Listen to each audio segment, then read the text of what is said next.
Com o modelo de trabalho remoto, a jornada do colaborador tem grande parte no mundo virtual. E aí, RH, como humanizar essa experiência e engajar os profissionais?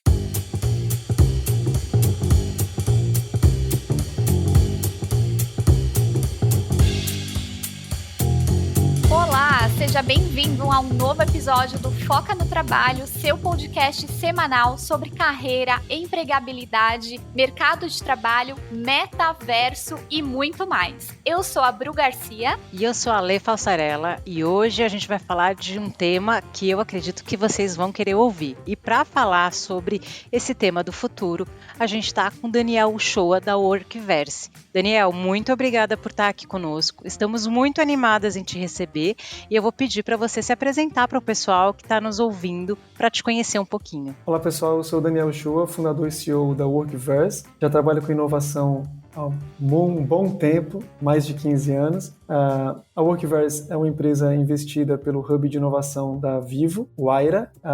E o que a gente faz? Então, a gente é um estúdio que desenha a experiência do novo colaborador, ajudando a reduzir a ansiedade da chegada, ao mesmo tempo aumentando o engajamento desses novos colaboradores. Então, a gente também reduz o trabalho operacional e as despesas administrativas lá do time do RH, para que eles possam focar no que realmente importa, né? Oferecer uma experiência memorável para esses novos colaboradores. A gente faz isso através de universos virtuais, os metaversos, com assistentes virtuais que guiam ali meio que por voz e visual, pegando na mão digitalmente ali de cada colaborador, para que eles completem cada etapa específica do processo em questão. Então a gente aplica isso durante toda a jornada do novo colaborador, desde lá do início, na fase de atração, a fase de carta-oferta, todo o processo de contratação, pré-boarding e o onboarding. Então a proposta é trazer uma experiência única e fluida, unificando todas as etapas do processo, ao mesmo tempo, sem precisar trocar todo o stack de tecnologia ou os processos internos da empresa que está contratando. Muito legal, Daniel. Olha, é um tema que nós já estávamos para trazer para cá, quando a Workverse, quando nós entramos em contato com vocês e vimos o que vocês fazem, até porque a Lê também, eu e a Lê sendo profissionais de RH, nós vimos essa demanda no mercado e também acompanhando ali, eu trabalhando como business partner, eu percebo que nós estamos sempre buscando ali oportunidades e espaços, como fazer uma boa experiência para o profissional que está entrando ali na empresa, naquele onboarding, fazendo acompanhamento. Eu vejo que os gestores também têm uma dificuldade de trabalhar de forma remota com as pessoas. Então, quando a gente olha para esse metaverso, quais são as possibilidades, né? Até porque vem para o RH para fazer uma transformação e para buscar alternativas de fazer uma interação com as pessoas, né? E aí, começando, né, vamos fazer a primeira pergunta. O que é esse metaverso? Na minha cabeça, olha só, meio nostálgica. Eu lembro do Bud Poker, acho que era Bud Poker, que era do Orkut ainda, que tinha aquela interação que você tinha com as pessoas.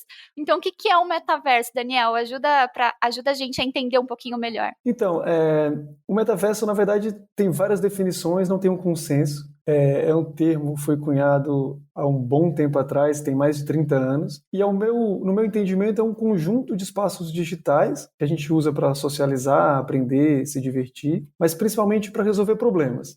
Então isso inclui experiências 2D, animadas, tipo game, mas também experiências projetadas ali sobre o mundo real, tipo Pokémon Go, ou seja, uma realidade aumentada, mas também experiências 3D imersivas, então tour virtuais, 360 em ambientes reais. E aí eu vou fazer que nem a Bruna, Daniel, e vou entregar aqui a idade para quem está ouvindo, porque para mim também o metaverso é um universo que eu desconheço, então de verdade, eu estou muito animada de você estar aqui hoje, porque quero muito conhecer, talvez o Foca entre no metaverso, não saberemos no final desse episódio, talvez, mas a primeira vez que eu ouvi metaverso, eu fiz uma associação, e eu queria te fazer essa pergunta se faz sentido, tá? Porque eu gosto de videogames, adoro jogar The Sims, e eu lembro de ter jogado muito Second Life. Lembra do Second Life? Quem jogou Sim. Second Life, comenta aí nesse episódio. Mas Second Life você tinha uma segunda vida virtual, você conseguia casar, ter casas, e aí virou o que virou. Mas eu joguei muito Second Life há mais de 10 anos, e aí eu queria te fazer essa pergunta, né, pegando a associação de The Sims, Second Life, o exemplo que a Bruna deu. você consegue construir coisas ali dentro do metaverso, mesmo como você falou, você tem uma imersão 3D. Então você entra numa loja e faz uma compra, como que é isso? Assim, só para ver se minha associação está muito distante, porque como é um ambiente virtual e a gente não está lá, e talvez a gente deveria estar, né? Aí a gente pode até emendar daqui a pouco uma terceira pergunta, Daniel, mas assim, essa associação faz sentido? É parecido com esse ambiente? Sim, faz todo sentido. O Second Life é um dos exemplos. Mas isso, ao longo do tempo, isso tem evoluído, não tanto, né? Então, como eu falei, esse conceito ele ainda não está completamente consolidado, mas a ideia é essa. Então, você tem ambientes virtuais onde você vai construindo coisas e adquirindo assets, né, digamos assim, digitais.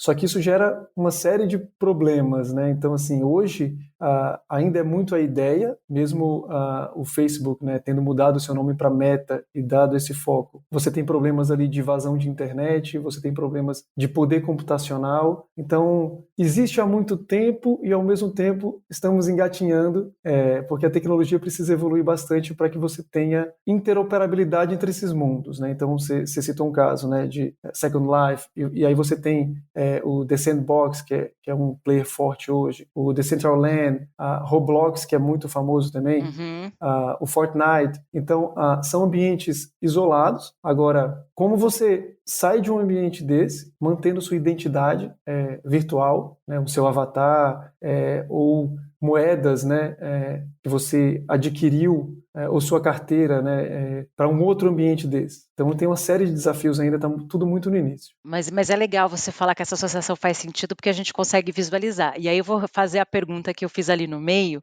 que a gente fala muito, né, a gente escuta muitas pessoas falando metaverso, está no ambiente virtual, e a proposta da Workverse é justamente fazer o onboarding. Para quem está ouvindo isso pela primeira vez, aqui que é de RH, o onboarding é a famosa integração. Então o colaborador chegou, ele está perdido, ele não sabe nem onde fica o banheiro. Então, teoricamente, nos nossos onboards, nas nossas integrações, é importante a gente explicar para quem está chegando tudo que ele precisa saber. Só que eu, por exemplo, trabalho numa empresa que é Anywhere Office. Eu posso trabalhar da onde eu quiser. Então, a gente fazer um onboarding virtual, ele é muito mais difícil que fazer no presencial. Eu gosto do exemplo do banheiro, Daniel, porque o banheiro, ele é um espaço físico. A pessoa chegava no RH, ele ia para a área de trabalho, alguém recebia ele, mostrava o banheiro, mostrava a copa, levava no restaurante favorito das pessoas. No home office, isso não é mais possível, porque a pessoa está trabalhando da casa dela, né? E aí, eu justamente queria muito, né, você como especialista e fazendo esse trabalho de onboarding virtual, como que é o trabalho da Workverse para receber as pessoas nesse ambiente virtual? Como que vocês fazem isso? Então, até vou dar um passo para trás, Alessandra. A gente unifica toda essa jornada. Então, imagina que muito antes disso, você tem toda a dificuldade de entender, por exemplo, uma proposta de emprego, onde você tem muita dúvida sobre benefícios, e 80% do tempo dos recrutadores hoje é focado em atendimento a essas dúvidas. Eles não conseguem preencher a vaga deles e bater as metas que eles precisam. Você passa por todo o período de contratação, de documentação, submissão de documentação, preencher uma série de coisas. E aí, como você falou, você entra no onboarding, que a gente até divide em dois momentos, né? Um pré-boarding, o pré-onboarding, onde até antes do primeiro dia, ainda talvez ali cumprindo, né, aviso prévio, cada empresa decide um pouco esse tempo, né? Às vezes uma semana antes, 15 dias antes, tem empresas que usam 2 dias antes, tem empresas que usam até no dia da chegada. E aí a ideia é manter essa experiência fluida. Então, como que você consegue experimentar aquela empresa, ou um pouco daquela empresa, que você ainda não começou a trabalhar e que você não conhece ainda, ou talvez nem vá conhecer fisicamente? Como que você tem uma experiência dela antes disso? Então é daí que vem os ambientes virtuais para ajudar isso. Então você consegue, através de experiência, né, de usar os seus sentidos num ambiente virtual, você consegue ter experiências de como essa empresa se apresenta, de quais são, né, os processos mais importantes. Aí a gente vai falar especificamente de cada ponto. No onboarding, como você trouxe, aí você vai entender quem vai te receber no primeiro dia, se é que você vai presencialmente. Você vai entender que etapas você precisa cumprir ainda. Você vai entender um pouco de plano de carreira, entender os treinamentos obrigatórios, conhecer a cultura da empresa, o posicionamento quanto a questões de responsabilidade social, diversidade e inclusão. Então, assim, é um momento da empresa conseguir apresentar todos os detalhes ali, o manual de onboarding, enfim. Aí, claro, a gente faz uma solução, a gente constrói junto com o cliente. Então, a gente atende grandes empresas, grandes enterprises, e é uma solução criada até um passo para trás. A gente é um estúdio que desenha primeiro essa jornada. Então, a gente desenha a jornada e depois desenha a solução. E aí a gente vai entender as necessidades de cada empresa e, claro, com o nosso know-how, juntando com o conhecimento do dia a dia deles, a gente vai chegar numa experiência que faça sentido e incluindo todos os detalhes que eles precisam para fazer essa orientação para essa pessoa que está chegando, nesse caso da integração. Achei bem bacana, Daniel, você trazer essa explicação, até para falar um pouco mais ali quais são as necessidades do RH.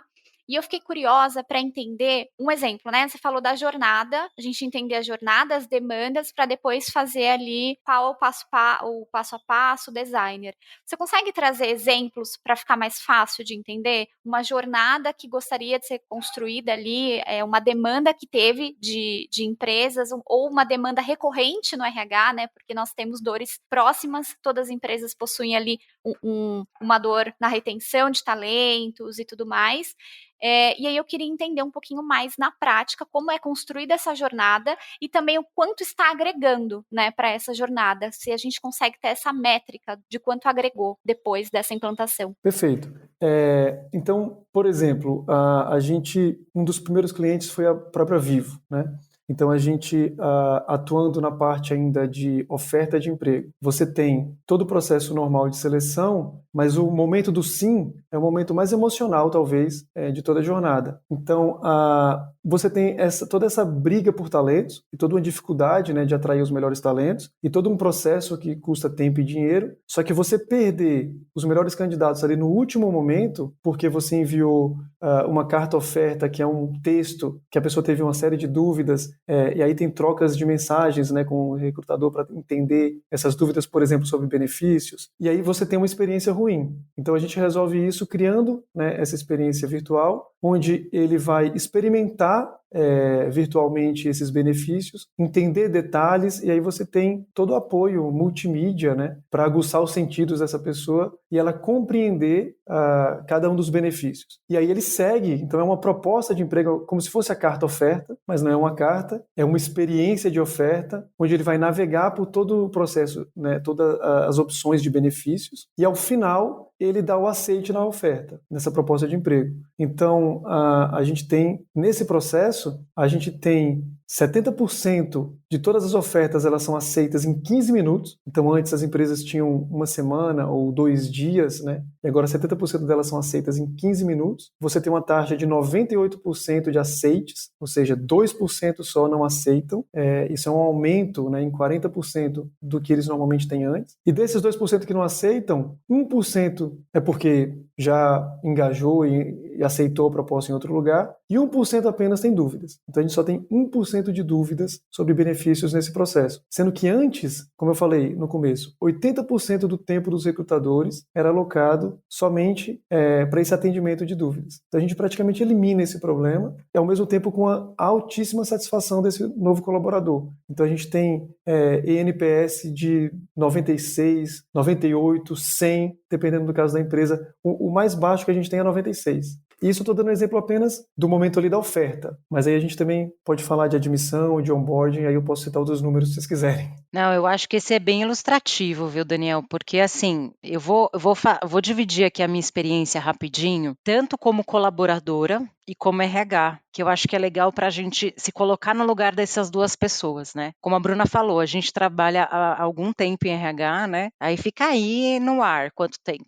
Mas eu peguei a admissão, Daniel, na época do papel, né? Que a gente ia lá, assinava. Lembra dessa época, né? Eu faço sempre a piada, na época dos Incas, quando a gente assinava a admissão. E recentemente eu passei por 3 empresas pós-pandemia, onde eu fiz admissões eletrônicas, virtuais. E eu tenho 3 experiências muito diferentes para dividir. E aí eu vou falar rapidamente e vou chegar aqui numa conclusão que eu acho que vai fazer sentido para a gente discutir isso. A primeira experiência que eu tive numa admissão virtual foi uma empresa que estava passando pelo período de transformação digital, que não tinha uma transformação digital. Então foi caótica a admissão, com todo o respeito. A empresa estava aprendendo, está tudo certo. Então não sabia onde tinha que assinar, não sabia se era a assinatura digital, não tinha a assinatura digital paga. Sabe aquele negócio bem caótico, Daniel? Aí a segunda empresa que eu fui admitida virtualmente já foi uma startup, uma empresa de tecnologia, e aí tinha minimamente ali um aplicativo que não funcionava tão bem, porque depois eu entrei no RH, né? Eu trabalhei no RH nessas 3 empresas, e a gente tentou melhorar esse aplicativo e não rolou, sabe, Daniel? Não rolou. Por isso que, assim, quando as pessoas veem uma solução como a Workverse e falam, eu não sei o que fazer no meu RH, realmente conheçam o trabalho de vocês porque é uma dor muito grande. E a terceira empresa que eu fiz a admissão virtual, que é a empresa que eu estou hoje, a gente é uma empresa de tecnologia e a gente tem o conceito que a gente até tem um episódio sobre isso, que é o Anywhere Office. Então, como a empresa ela já está baseada numa cultura de trabalhar de qualquer lugar, eu tive uma das melhores experiências de admissão que eu já tive, sabe, Daniel? Que foi na empresa que eu estou hoje. E eu não estou falando isso porque é a empresa que eu estou hoje, tá? Pô, se não funcionasse, eu traria o exemplo falando não funcionou, mas funcionou muito bem, porque era um sistema muito bom, foi um sistema desenvolvido pela empresa que eu estou hoje. Então, assim, a admissão foi sensacional, sensacional. Eu lembro que a primeira coisa que eu falei na minha primeira semana de trabalho, para minha par, gerente de departamento pessoal, que foi que admissão tranquila, porque eu fiquei tranquila, porque eu não tinha pisado na empresa em todo o processo seletivo. E aí, quando você fala da segurança para o candidato, eu estou dando meu exemplo como candidata, você fica inseguro, você fez todo o processo seletivo virtual, aí você não coloca os seus pezinhos na empresa, aí na hora de você fazer a admissão, é um caos, porque a empresa não está preparada, ela não tem tecnologia para fazer uma admissão virtual. E aí agora, trabalhando no RH numa empresa de tecnologia, a gente sabe que não é fácil fazer isso. Então agora eu vou falar agora o lado do RH, né? Então, não faço admissão, né? Agora eu estou focada em carreira, mas eu converso com a minha par, né? A que faz as admissões virtuais, eu converso com a outra parte de recrutamento e seleção. Então é todo um trabalho que tem de tecnologia por trás. Só que a maioria das empresas não tem essa estrutura. E isso requer um investimento, requer todo um trabalho que a maioria das organizações não tem. Então, as duas outras exemplos que eu te dei no início, se eu soubesse, por exemplo, da existência de vocês, eu ia fazer o primeiro pitch lá. Gente, vamos melhorar a admissão daqui? Porque, olha, tem uma empresa que faz isso e que a gente poderia aqui pedir esse apoio, ser um parceiro, porque é uma dor, Daniel, muito grande para o RH, porque eu não sei os RHs que estão nos ouvindo aí, mas você faz um processo encantador no recrutamento e seleção e você consegue fazer isso com qualquer ferramenta. Tudo bem. Só que aí você tem expectativa versus a realidade. O recrutamento é impecável. Na hora que a pessoa pisa na empresa, virtualmente falando, porque agora não pisa mais na empresa, literalmente, a experiência é contrária e aí tem uma quebra de expectativa versus a realidade, que aí que entra o que você estava falando da fala do engajamento, que você perde o cara, ou a mina, né? A pessoa que tiver. Então é fundamental você trazer esses dados, porque contra dados, né? Gente, não tem como argumentar. E a pessoa, para ela assinar a proposta, e aí, de novo, vou me colocar no lugar de candidata, tá, gente? Se vocês tiverem outra sensação, podem dividir. Mas eu, como candidata, na hora que eu estou assinando proposta, eu estou definindo a minha vida, a vida da minha família. Eu estou mudando de emprego. E assim, é uma decisão importante pra caramba. E as pessoas, elas emitem carta proposta como se fosse papel de pão. É receita de bolo. Não, gente, a proposta ela tem que ser feita de maneira adequada, acolhedora e segura. A pessoa está tomando uma decisão super importante para a carreira dela, não é verdade? Não sei. Essa é a minha sensação. Aí eu justamente queria dividir isso com vocês aqui, gente, porque eu acho que às vezes os RHs, e aí é uma crítica para a gente mesmo de RH, e me incluo nisso, vamos pensar como que a gente faz propostas, como que a gente recebe o colaborador, como a gente faz onboardings nesse mundo novo, que não é mais um mundo 100% presencial. Então, Alessandra, é exatamente isso. É um momento, né, talvez até dos mais importantes da vida da pessoa. E a gente, antes até de lançar essa solução, a gente fez testes, né, naquelas salas espelho, onde você ali não está sendo visto. E a gente viu como esse momento é muito importante. A gente viu as pessoas chorando por ter essa experiência e aceitar essa proposta de emprego através dessa experiência. E aí, dessa forma como a gente faz, você consegue, inclusive, compartilhar com a sua família, né, como você falou. Então, seu filho, sua esposa, marido, enfim, consegue ter essa experiência junto com você e te apoiar nessa decisão. E aí a gente traz para essa experiência os principais fatores, né, de tomada de decisão, que até como eu citei antes,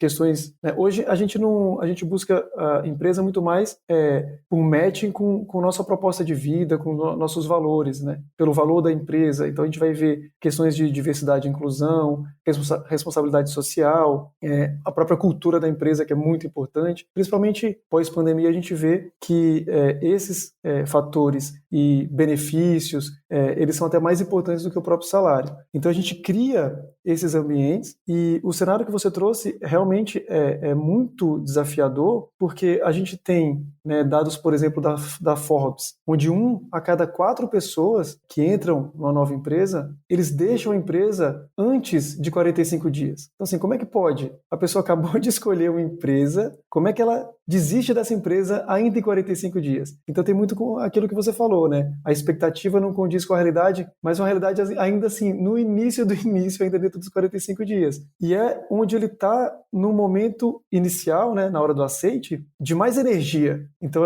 a ideia de trazer essas experiências é manter esse nível alto de energia desse novo colaborador durante todo o período de onboard, né? Durante, no mínimo, todos esses 90 dias. Toda essa briga por talentos que se fala no mercado, não é que a gente tem um gap de talentos, a gente tem um gap de engajamento. E aí, como você consegue engajar as pessoas? Através de experiências. Então é a experiência que vale mais. Se você for pensar bem, a gente paga mais caro para ter experiências diferentes, a gente valoriza muito mais experiências do que coisas materiais, por mais que até às vezes as experiências são curtas, mas elas são memoráveis, elas criam memória e duram o resto da vida, né? Muito mais do que as coisas materiais que acabam. Talvez o que define o ser humano é exatamente as experiências, né? E aí quando a gente olha para as organizações, hoje, como você falou, não tem boas experiências nesses processos, tanto da entrada, mas na continuidade desse novo colaborador dentro da empresa. E tem diversos desafios, né, de tecnologia, de know-how mesmo, né, de entender como construir essas jornadas. E o RH ele tem passado por um processo de transformação muito forte. Então a gente sai de um RH lá atrás, que era um centro de custo, né, e era, digamos assim, um mal necessário, para um RH hoje que ele é completamente estratégico, né, e ele tem que trazer essa inovação. Então a gente está vendo uma renovação no RH similar ao que a gente viu na área de marketing lá atrás. Só que para isso é preciso de parceiros, né? Então você precisa escolher os seus parceiros estratégicos, tecnológicos, para conseguir te ajudar a superar essas barreiras e implantar essas novas soluções. Quando você falou esses 90 dias de experiência, nós falamos que é a experiência do colaborador, né? Mas é a experiência também do colaborador sentir a empresa, sentir se faz sentido, como que é a cultura, se aquela instituição faz sentido com os seus valores, se realmente ali o aceite inicial está fazendo diferença, está condizente com o que ele deseja ali de carreira.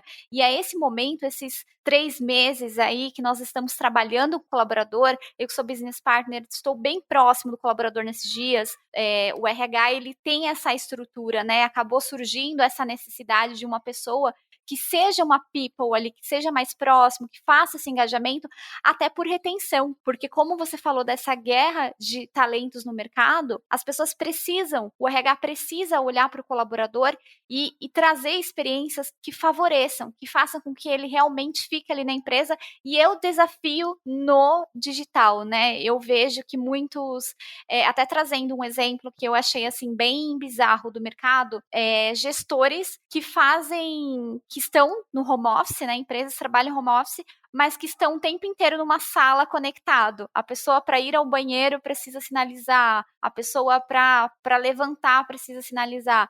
O impacto que tem, né? Como o gestor, como o RH precisa estar acompanhando ali as tendências e prezar por essas experiências. E aí, Daniel, eu queria fazer uma última pergunta, né? Trazendo ali o impacto que você vê no metaverso para o RH daqui para frente. Acho que é importante trazer ali essa visão macro e trazer também essa visão para cada dor que existe na área de RH, né? Perfeito. Não, o que eu vejo é exatamente solucionar essa lacuna, né?